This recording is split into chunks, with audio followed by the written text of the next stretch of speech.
অবশেষে হাতে এলো শারদীয় দেশ পত্রিকা ১৪৩৩। প্রথমেই দেখে নেব এবারের সূচিপত্র। অপ্রকাশিত দিনলিপি, সুনীতি কুমার চট্টোপাধ্যায়ের লেখা ফিলাডেলফিয়ার ডায়েরি। ভূমিকা তথ্যসূত্র টিকা রাজীব চক্রবর্তী। বিশেষ নিবন্ধ সোমাভা বিশ্বাসের লেখা সত্যজিতের সৌহৃদ। গল্প লিখেছেন শীর্ষেন্দু মুখোপাধ্যায়, প্রচিত গুপ্ত, তিলোত্তমা মজুমদার, সব্যসাচী ধর, তমাল বন্দ্যোপাধ্যায়, অভিষেক ভট্টাচার্য, সিদ্ধার্থ মুখোপাধ্যায়, অম্লান কুসুম চক্রবর্তী এবং কৃষ্ণেন্দু মুখোপাধ্যায়। প্রবন্ধ লিখেছেন গৌতম ভদ্র, দীপেশ চক্রবর্তী, বিমান নাথ, পায়েল সেনগুপ্ত। প্রবন্ধ বিভাগটা আমার খুবই প্রিয়। গৌতম ভদ্র লিখেছেন কর্ণ নামজার, ধর্মাধর্মের সাধক। দীপেশ চক্রবর্তী লিখেছেন সমুদ্র অসীমের আমিষ গন্ধ। বিমান নাথ বিজ্ঞান ভিত্তিক প্রবন্ধ লিখেছেন গ্যালাক্সির অন্দরমহল। এবং পায়েল সেনগুপ্ত লিখেছেন বাজিল কাহার বিনা।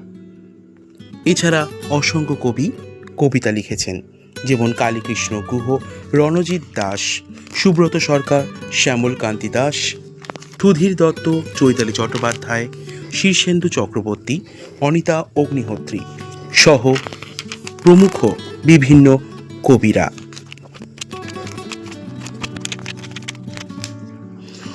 এবার আসি উপন্যাসের কথায়। সরঞ্জিৎ চক্রবর্তী লিখেছেন উপন্যাস পেঙ্গুইন। সুবর্ণ বসু লিখেছেন জীবনপুর। অবিন সেন লিখেছেন ছন্দমঞ্জুরি। প্রসেনজিৎ সিংহ লিখেছেন পাহাড়তলির উপকথা। নন্দিনী নাগ লিখেছেন মহাযুদ্ধের বোরে।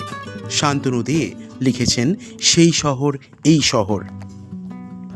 ভ্রমণ ভিত্তিক প্রবন্ধ লিখেছেন উপায়ন চট্টোপাধ্যায় এবং পীযূষ রায় চৌধুরী। বহুবর্ণ চিত্র এঁকেছেন গগনেন্দ্রনাথ ঠাকুর, মকবুল ফিদা হোসেন।